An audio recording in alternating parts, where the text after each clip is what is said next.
This is Chapter 9, looking at the state and local court systems. So we've got quite a bit to talk about in this one. We've got several different types of law. We're looking at civil cases where we're dealing with the contracts, and tort law, which has to do with negligence or malfeasance, property cases, that sort of thing. Criminal cases is what we typically hear about most of the time, where we might have robbery, rape, murder, things like that. And administrative cases, which are typically dealing with the administrative agencies and that sort of thing, governmental type of complaints, where a lot of federal law is handled, agency decisions as well as constitutional type decisions. Common law is meant that the law has been established over time, not necessarily written or passed, but based on tradition or custom or previous court decisions. Now, the structure of courts, similar to the federal jurisdiction, is that we have a two-tier court system, and that is the original courts. These are the trial courts where people originally file their cases. That's why it's called original jurisdiction. These courts have some limited areas in which they look at, whether it might be domestic abuse cases or property cases or inheritance cases, things like that. And also at this bottom jurisdiction, or at the original jurisdiction, are the major trial courts. And then if you're not satisfied with your decision in these original courts, then you can file an appeal to the second tier, which is what we call the appellate courts. So we'll look at that structure a little bit more closely. Trial courts include what are called minor courts, which has to deal with juveniles or traffic offenses, or small claims courts. They are typically limited in what kind of cases they take care of, such as traffic court, police court, probate court, looking at wills, things like that. Municipal courts that look at a lot of the traffic cases. And there's various different types of boutique courts, such as drug courts, that are looking specifically at drug cases. As far as small claims courts, you may have seen some of these court shows on TV where the limit on some of those shows is $5,000. Typically the limit for those type of claims is around $1,000. And what we see on these small claims courts is the defendants don't show up about half the time, and that if that's the case, then the court will rule in favor of the plaintiff because there is a no-show. And as a result, plaintiffs win about 80% of the small claims cases. However, winning apparently seems a lot easier than collecting your money, because there's various hoops that you might have to jump through in order to get that money from someone who may not even have it in the first place, even though you won your case. As far as the major trial courts, we've got various names for these, called circuit courts, superior courts. We're going to look at some examples in various states here in a minute. District courts, those are what we would call the federal side of the original jurisdiction, and the appeal goes to the next area of courts of limited jurisdiction. So there could be some courts, some major trial courts, that might actually be hearing an appeal from a lower court, but still we have a consistent two-tier system throughout the United States. The appellate courts may occasionally get a case that is sent directly to it, but mostly they are looking at jurisdiction of a lower court that they were not happy with their outcome, so they appeal it to a higher court. And the appellate courts typically have final say, because that does relieve a lot of burden on the state Supreme Court or the highest court of that state. So we'll look at the examples here in a minute. We'll also look at the comparison between the state court path and the federal court path. So this is what we have. Similar to our system of federalism, we have two separate systems of courts. We have state courts that are operating separately from federal courts. Now there may be some crisscrossing here and there, particularly from a state court over to a federal court in the appeals process. But states, there are some limitations because federal law, federal courts are the supreme law of the land. So states cannot overturn federal law, but they can base their rulings on previous federal decisions, particularly the federal Constitution, which is also the foundation rule of law of the land. So states would look at the federal Constitution if they needed to.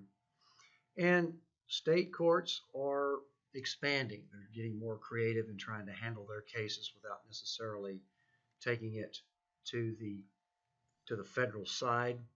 And we do see that traditionally, this does not always hold up, but the Supreme Court tends to uphold the highest state's court ruling because, this does not, no guarantee, but in our system of federalism, the Supreme Court, the U.S. Federal Supreme Court, has a tendency to stick with what the state Supreme Court ruled in general because of the respect for this federalist separation. So here is just a graphic that shows that if you are starting through the state court system, you'd start with the state trial courts, then you could potentially appeal to the state appellate courts, and then that could eventually be appealed to the final state Supreme Court, the highest court in that state. But what we have is a federal path, the federal district courts. These we'll not be talking about these in this particular course, but the federal district courts are looking at constitutional law, administrative law, treaties, things like that.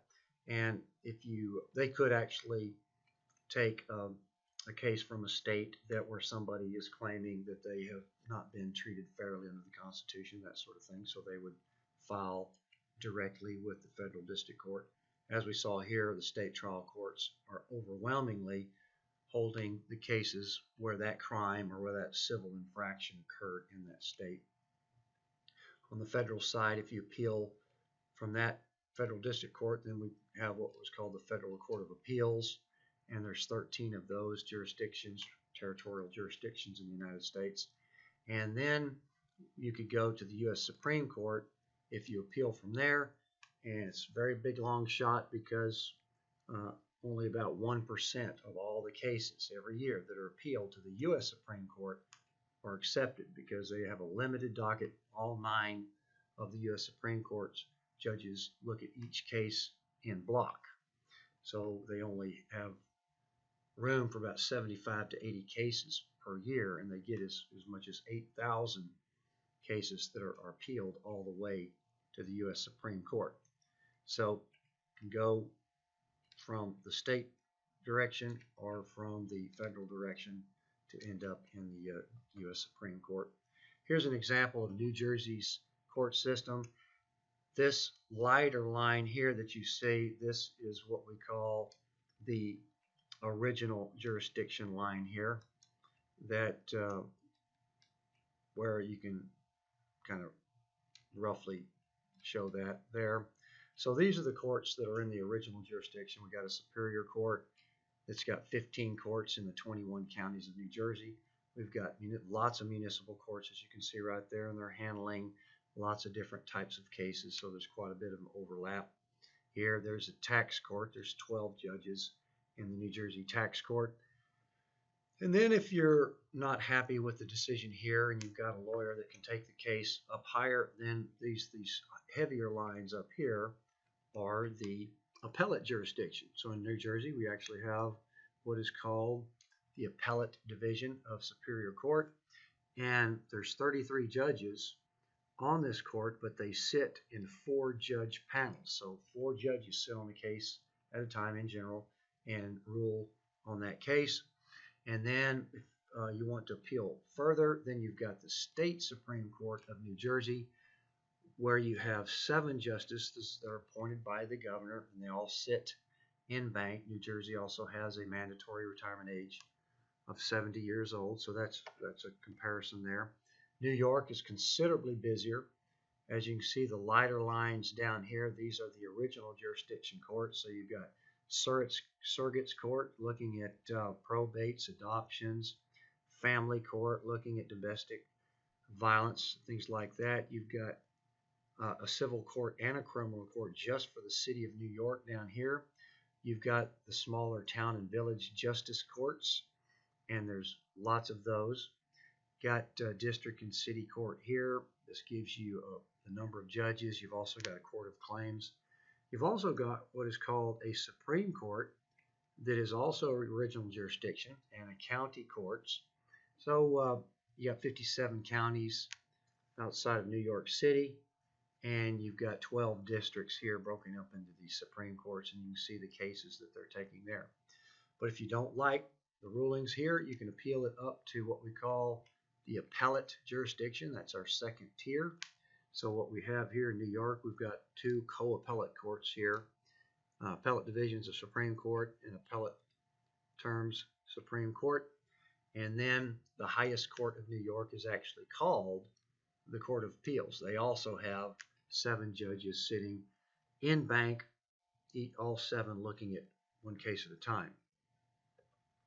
Looking at Texas.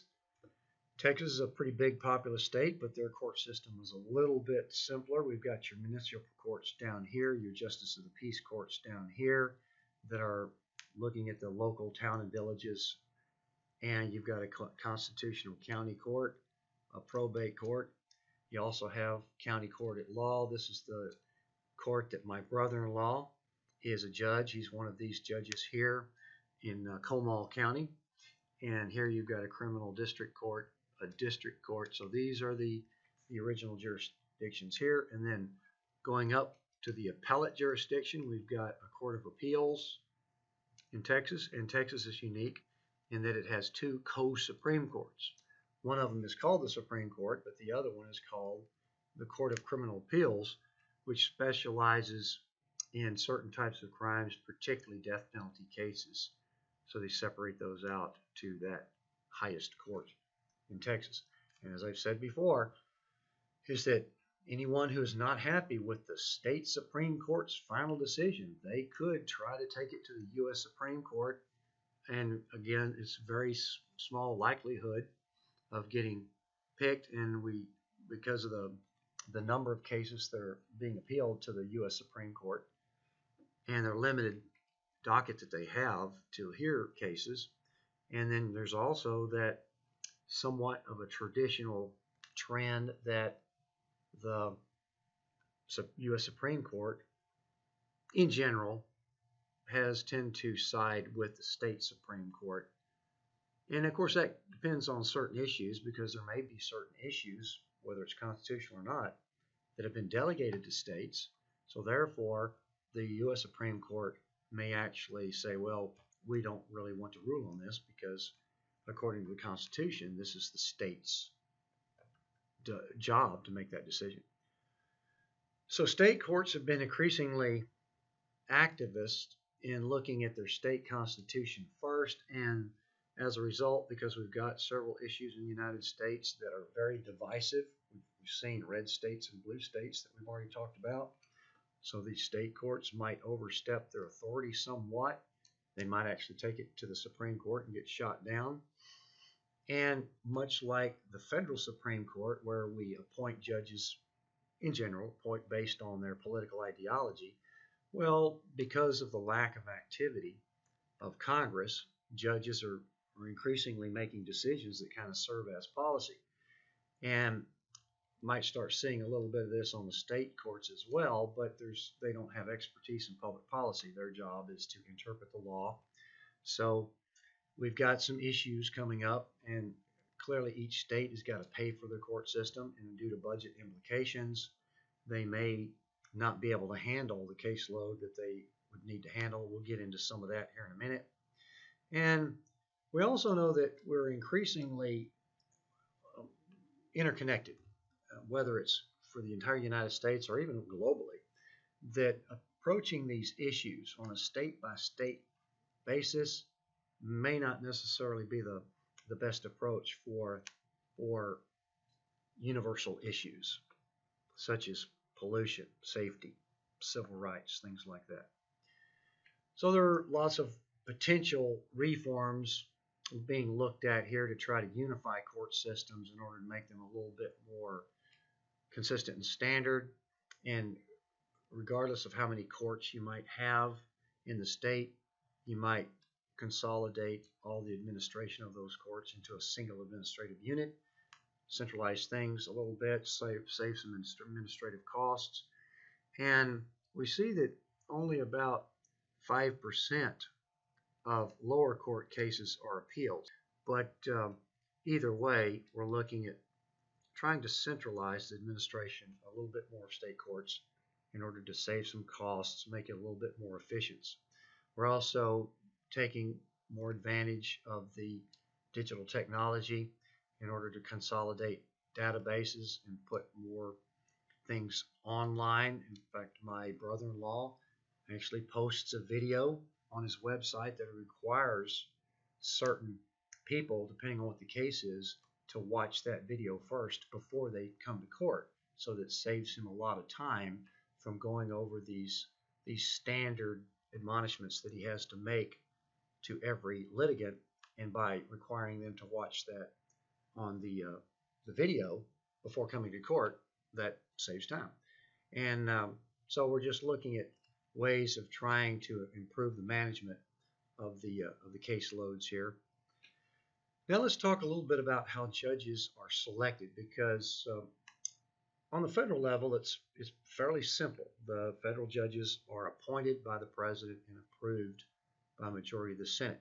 However, we got 50 states, and they were all tasked to create their government systems to suit their own needs, and we do see remarkable similarities from each state as far as the three branches of government. But there is some variety on how judges are selected. Some of them are elected by the legislature. Some of them are voted in popular elections, and this could be a partisan election or an open, nonpartisan. Again, there's several states such as New Jersey that appoint their judges to the governor. And then there is some experimentation with a merit plan that tries to select judges based on qualifications. And so we'll look at each one of these. Here's the numbers. When you look at the number of states that have appointments, we've got 9 total states here. We've got 20 states doing a partisan election.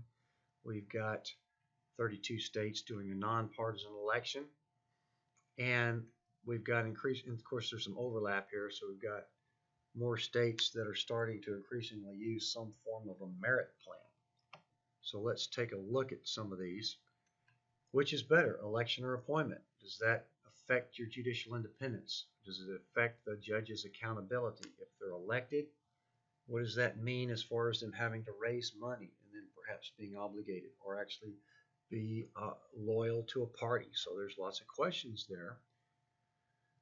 Now, with being elected by the legislature, there's probably some bias there, because we're seeing that most of those that are elected as judges are former legislators. You know, in a sense, being a lawyer is the common background of both being a legislator and being a judge. Well, that you can see that how that might be a little bit logical. But just being a legislator does not necessarily mean you have legal experience on interpreting the law. And this is also keeping the public out of the role here, which has some anti-democratic elements, because these judges aren't necessarily accountable to the people. They're being selected by the state's legislature. Popular elections also have some pros and cons here. If you want to maximize the accountability of judges, then they would be elected. The nonpartisan election is to where they don't necessarily have to declare a party ID, so everybody just runs based on their experience or qualifications or reputation, whatever. However, when people people are so in tune to thinking in terms of party line that when we set these type of elections up, the voter participation is actually less because people aren't as involved where they can say, oh, I'm going to vote for that guy because I'm a member of that party, or I think that party's right, this party's wrong. And so therefore the incumbents are less challenged as well. The partisan elections does spark more interest because the judges have to declare a party. That's what my brother-in-law down in Texas, he has to run for election every 4 years. He runs as a Republican because that area, or Texas in general, is a very red state, and most of his concern is in the primary, where another Republican may be running against him because he typically runs unopposed in the general election, or if he does run against somebody that they are have a very small chance of winning in a red state in that case. So as we've already talked about with respect to popular election of judges, turnout is very low, and our turnout is already low to begin with. And so when you look at these elections, it's even lower still. And we have a 90% return rate of incumbents, much like we do in Congress. The politicization of the races literally kind of steers it away from interpretation of the law. And of course, having to raise campaign donations could actually be a conflict of interest down the road if a judge is ruling on a case where somebody may be involved with the donations. And in that case, the judge may have to recuse himself. If he doesn't, then there could be some consequences there as well. We do see that judges of all, regardless of where these judges are, they may be tending to pander to special interests, mainly because they're human. And even when judges are appointed, we see that they're appointed primarily on the basis of what their political ideology has been in their rulings. So we see that sometimes decisions have actually followed the dollars, perhaps uh, a suspect of the conflict of interest there. We do know that in general on all elections, more and more money appears to be needed.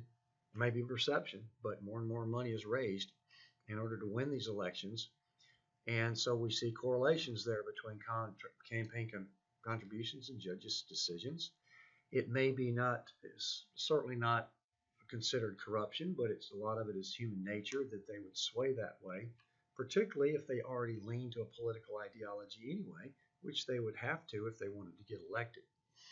So public financing is very difficult to approve.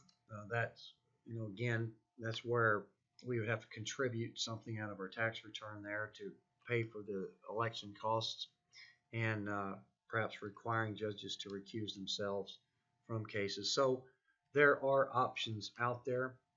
The merit plan, which seems to be growing in popularity, there's various ways of doing this, but in general, what we see from state to state is some sort of committee recommends a judge based on his qualifications, and these committees are most certainly meant to be nonpartisan.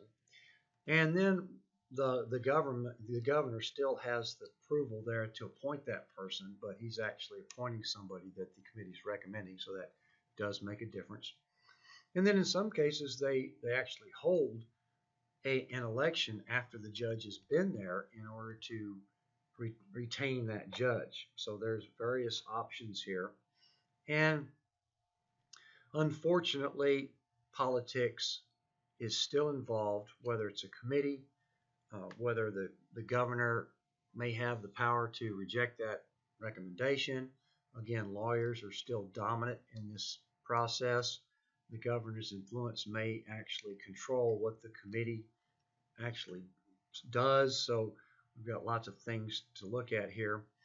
And those retention elections are even less turnout than the general elections in the first place. And the incumbent, unless there's some sort of scandal that got some press, then again, that person is going to have a very high probability of getting reelected anyway. Now, what's most interesting is that this has been studied. You try to compare judges across the states as far as judges that were elected and judges were appointed. It's very difficult to determine what is it that makes a better judge. Even a judge that is very driven by political ideology in order to get elected, he still has to interpret the law which has been given to him. So it is very, very difficult to find any correlation either way as to which one gives you quote unquote better judges. The appointment process, judges are clearly higher on being independent there because they don't have to rely on elections or voters, and that makes them weaker on accountability to the people.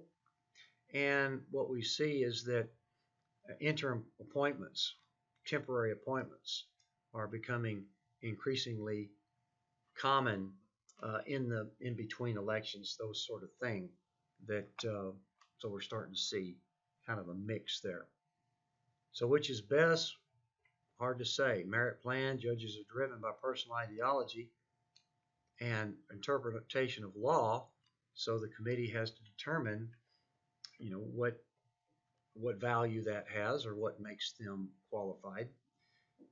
Appointment processes do seem to more likely benefit women because of I guess you could say, the shifting norms of more women, and somebody appointing a judge would be more aware of that than the general public willingly voting for one. And with the elected type of judges there, we see that the political factors are more into play. Again, very difficult to determine which of any of these that produces better judges, because first of all, you have to agree on what does it mean to be a better judge. What are the criteria? How do you measure that? Either way, we see that minorities do not fare very well either way as far as getting minorities into judge positions. Now, removing a judge is fairly consistent across the states, also somewhat similar to the Constitution. 45 states have a method of an impeachment where, in generally, what you're looking at is both houses of the state legislature have to vote that 2/3 supermajority. And there are some cases where a popular recall, we looked at that earlier, where there's 18 states in the U.S. that have a recall process, and if registered voters petition, then you could potentially oust a judge just in the same way that you could oust a governor. Some states, such as New Jersey, have a mandatory retirement age. 37 states, generally at 70 years old, that's what New Jersey puts as the cap, and there's certainly some debates on that because some of the wisest, most productive, most famous judges in American history have been well over 70 years old. So that could be a little bit of age discrimination there, and that would have to be looked at on a case-by-case basis. But when you see the amount of people that are just brilliant into their old age, that certainly could be up to date. There's also what they call courts of the courts, where a court convenes to determine if a judge needs discipline, or what we might see here are removal commissions, where they investigate complaints and then either reject it or recommend to move forward, that sort of thing. So we've got 50 states out there, so as you've seen throughout this course, there's a myriad of approaches. And what we're doing here is just touching on the most consistent or the most common general methods that we see from state to state.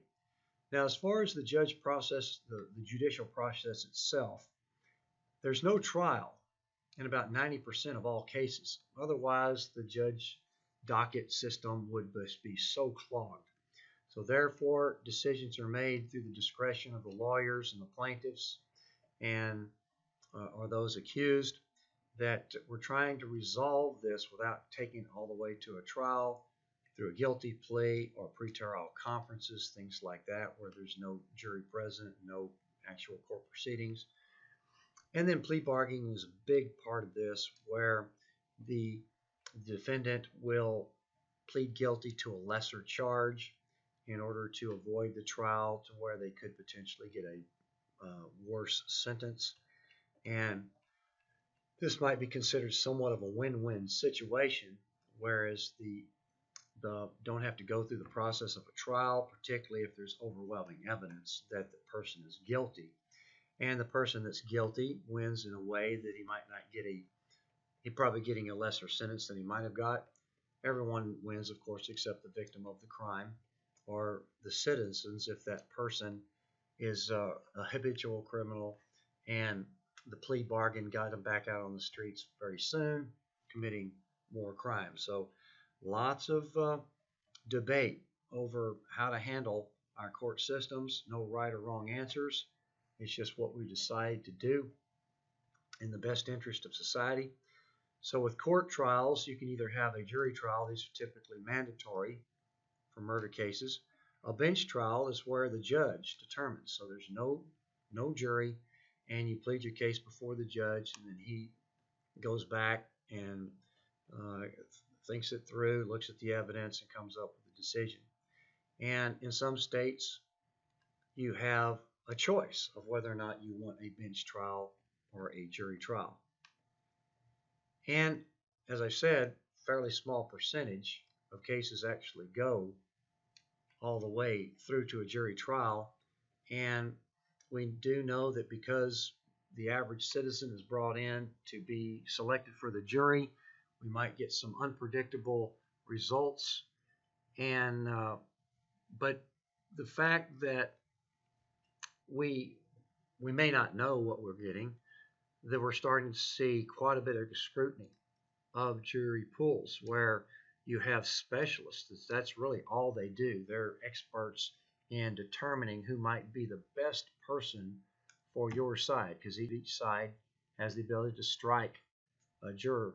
And so if they thought this out and they've got scientific evidence to show that this person might be better for Mike, and we'll make sure that he gets on the jury.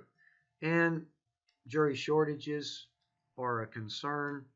And again, I would recommend if you get a petition to get on the jury, don't avoid that because it's part of your civic duty. It's also can be potentially interesting. It could also be boring because you might sit there for 5 hours and then they don't need the jurors and then you go home. But still, it's a necessary function of our democracy that we've given people the opportunity to be judged by a jury of their peers. That hopefully that you've got 12 people that can come to a consensus of what might be the best result. Looking at appellate courts, these are reviewing a lot of records. You don't see appellate courts do not see the same activities you would see in a trial court. It's mainly where the attorneys come in and give their arguments, and the court members spend most of their time reviewing these documents. And most appellate courts are a panel of at least 3 where they all 3 vote on a decision. You got to have a majority vote, either 2-1 or 3-0, in order for that decision to hold. We've got lots of influences in our legal system as far as what is done in each state. Institutionally, we're looking at trial courts obligated to apply the law, appellate courts interpreting the law, and over time have just kind of naturally tended to create public policy because of their rulings, which is called case law, that we have to abide. So that is another form of creating public policy, particularly when state legislatures may not be acting on a particular topic. Then it goes to the courts. Courts decide on it, and that's what we go by. And we've already talked about the selection procedure varies from state to state, or the influence of public opinion from state to state. We also see that what has been done before, procedures and precedents, matters because earlier cases are applied to future decisions. You go back and see what has been applied before, because if you don't comply with that, you could get shot down. And the Supreme Court of every state is the final decision maker. So therefore, all the other courts in the state have to follow that decision. If not, it could get struck down fairly quickly. We've got lots of pressures with getting people through the court system with large case loads. And we see that the bigger the caseload, the quality of decisions. Again, that's something very difficult to measure, but rushing things through might result in less than satisfying decisions. And we also see that access to the court system is still quite disproportionate. The wealthy can afford higher priced lawyers that can figure out how to get advantages in the court system. Certainly can't cross the line into paying off juries, but clearly, if the better representation that you can afford, the more time and effort is going to be put into that to find things that are going to make it more difficult to convict that person. Whereas a low-income person who has to rely on a public defender, that person may have so much other stuff going on and such a small staff and such a small budget, he may not be able to spend enough time or exert enough resources to literally give you a good defense. So interest groups are also, just like in every other situation of government, pressure groups are putting cases through the courts in order to get their, such as NAACP or the ACLU. There's various types of interest groups that use the courts specifically to get their word out. And then night courts are trying to lighten the caseload. So looking at 24-hour court systems here. And we've got big caseloads. We've got 100 million new cases each year. The United States is a very litigious society.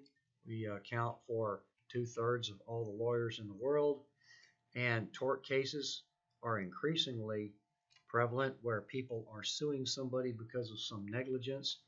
The average award, $30,000. The spilt coffee case there with McDonald's is a very famous example of a tort case, which was a legitimate claim. She won the case against McDonald's because it spilt on her lap and gave her third-degree burns, and McDonald's acknowledged that their coffee was 20 degrees hotter than any other competitor. But there are a lot of people out there that would try to game the system and try to sue a corporation that's got deep pockets and try to get some money out of it. So, and these are the personal injury lawyers that you see on TV most of the time. And because of the growing caseloads, we're seeing longer delays in justice, which is not the original intent of our system. We were looking for a speedy public trial, but with these growing caseloads, it could be years before your case gets called. There could be some advantage, perhaps to a certain degree, that you have more time to prepare for your case. But the longer it delays, the more you may actually be under suspicion, can't go anywhere. You might not be able to afford bail. You might even be in jail waiting for that. So again, delays can create lots of problems. So alternate dispute resolutions are trying to relieve some of that backlog. Rather than going to courts, people will agree to go to an arbitration panel or a mediation panel. We're also looking at fines against lawyers and their litigants for frivolous lawsuits, just like that one I just mentioned of somebody who is really just trying to get money out of a corporation. Well, they could suffer the consequences and get fined for that. We're also looking at various forms of case management to separate the cases for simple cases to complex cases. Rocket docket, just methods for trying to speed cases through. More use of technology, videotaping testimony, stuff like that. And then changing performance standards in order to perhaps improve the quality in the face of this growing caseload.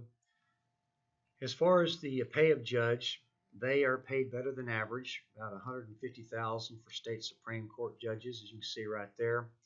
And as far as these performance standards that we're talking about, those are typically assigned internally. Voters don't really have much choice in trying to set up what's a more efficient court system. Now, evaluations or confidential surveys might help the system a little bit as far as trying to determine quality of judges and quality of or efficiency of the court system. And as far as results of what we've seen, This has actually increased the independence of courts, which of course they were designed to be independent from the other two branches. But that also matters in that you do not have as much influence from the governor's office or from the legislature. So increased independence is what the original intent was. Increased accountability, that is something where voters and the public might start having a little bit more say as far as the quality of the courts or the performance of the judges. And we're also seeing, because of this greater independence, we might be seeing a little bit more activist state courts of pursuing cases that might be counter to the federal government. We've already seen lots of cases here over the past few years, whether it's legalization of marijuana or restricting abortion, things like that, where states are pursuing their own agendas and the courts are upholding these in perhaps counter to what the federal government may have already established. And these are a couple of online resources right there. So Chapter 10 will look at state and local government services in the next chapter.